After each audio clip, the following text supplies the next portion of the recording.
है। पहले तो प्रदर्शनी में कौन से चैतन्य चित्र तैयार होंगे? लक्ष्मी नारायण।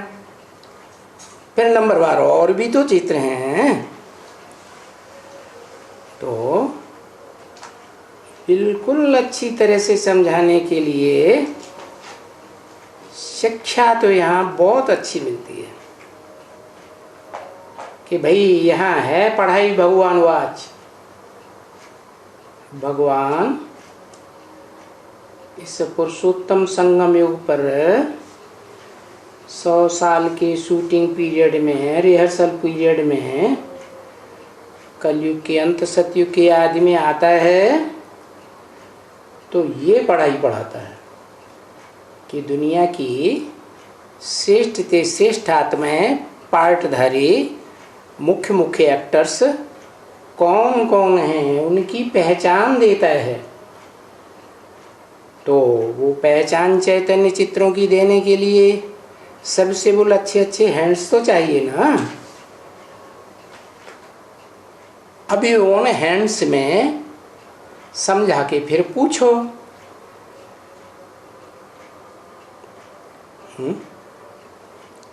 वो हैंड्स क्या पूछें कि भाई इन चित्रों में भगवान किसको कहा जाए? भगवान सिर्फ निराकार है या साकार है? तो निराकार है, आत्माएं भी निराकार हैं, निराकार आत्माओं का बाप है, उसका नाम तो शिव है जो कभी बदलता नहीं है।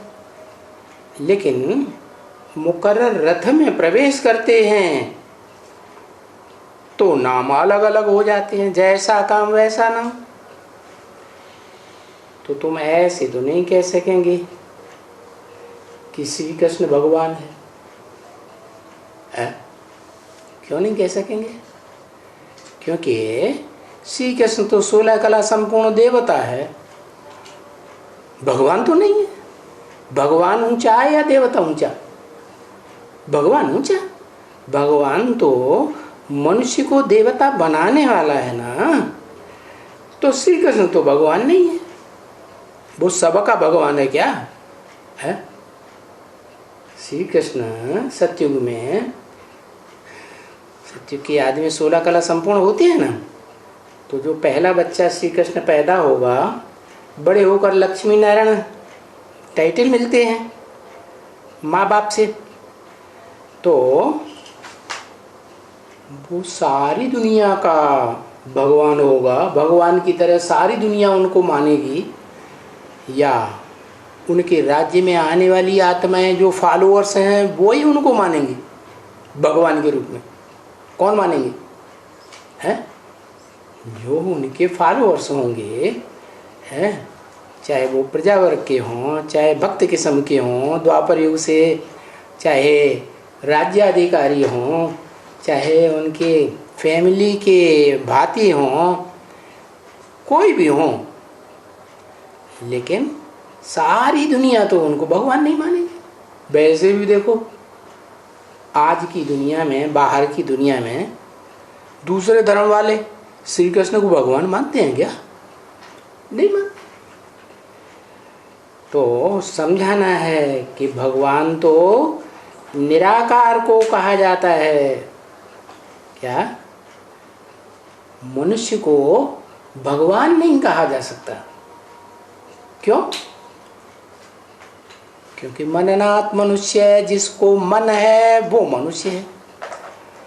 और भगवान को मन की क्या जरूरत सोचने, विचारने, संकल्प विकल्प करने की?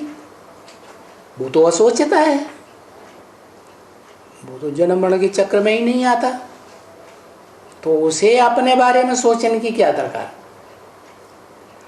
और वो तो जन्म मरण के चक्र में ना आने के कारण त्रिकालदर्शी है। जो जन्म मरण के चक्र में आते हैं वो पूर्व जन्मों की बातों को भूल जाते हैं। तो भगवान तो सदैव निराकारी स्टेज में रहने वाला है। हाँ, वो इस सृष्टि पर आता है तो भगवान भगवती बनाता है।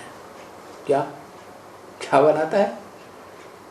सीधा देवी देवता नहीं, क्या बनाता है? भगवान और भगवती कौन हुए?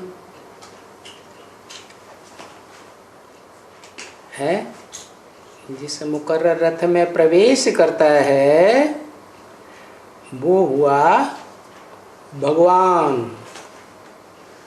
क्योंकि भगवान तो एक ही होता है। फिर उस मुकर्रर रथ को जो अव्वल नंबर में अपनी प्योरिटी की पावर से प्रत्यक्ष करे, क्या भगवान को सब कोई प्रत्यक्ष कर लेंगे क्या? कौन सी पावर से प्रत्यक्ष करेंगे? दुनिया के सारे काम पवित्रता की पावर से होते हैं। तो जिस आत्मा में दुनिया के मनुष्यों के बीच में सबसे जास्ती प्योरिटी की पावर होगी, अव्यभिचारी याद की पावर होगी, दृष्टि की पावर होगी, वाचा की पावर होगी, कर्मेंद्रियों की पावर होगी, अव्यभिचारी, ऐसी आत्मा भगवान को प्रत्यक्ष करेगी।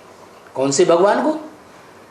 है जो सदा सर्वदा निराकारी स्टेज में रहने वाली आत्मा है उसको, या जो निराकार इस सृष्टि में आकर के साकार मनुष्य तन के द्वारा प्रत्यक्ष होता है, उस साकार तन धारी के द्वारा प्रत्यक्ष करेगी। क्या? क्योंकि भगवान जिसे कहा जाता है वो तो जरूर भाग्य बनाने वाला होगा। तो निराकार को भगवान तो कहा जाता है, परंतु जिसमें प्रवेश करता है वो भी निराकारी स्टेज वाला बन जाता है। इसलिए ब्रह्म वाक्य है मुरली में, मैं तुम बच्चों को आप समान बना के जाऊंगा, अर्थात निराकारी निर्विकारी निरहंकारी बनाकर जाऊंगा नंबरवार। तो इस सृष्टि में पार्ट बजाने वाला जो निराकार भगवान है वो निराकार सो साकार भी रूप में प्रत्यक्ष होता है। समझा ना?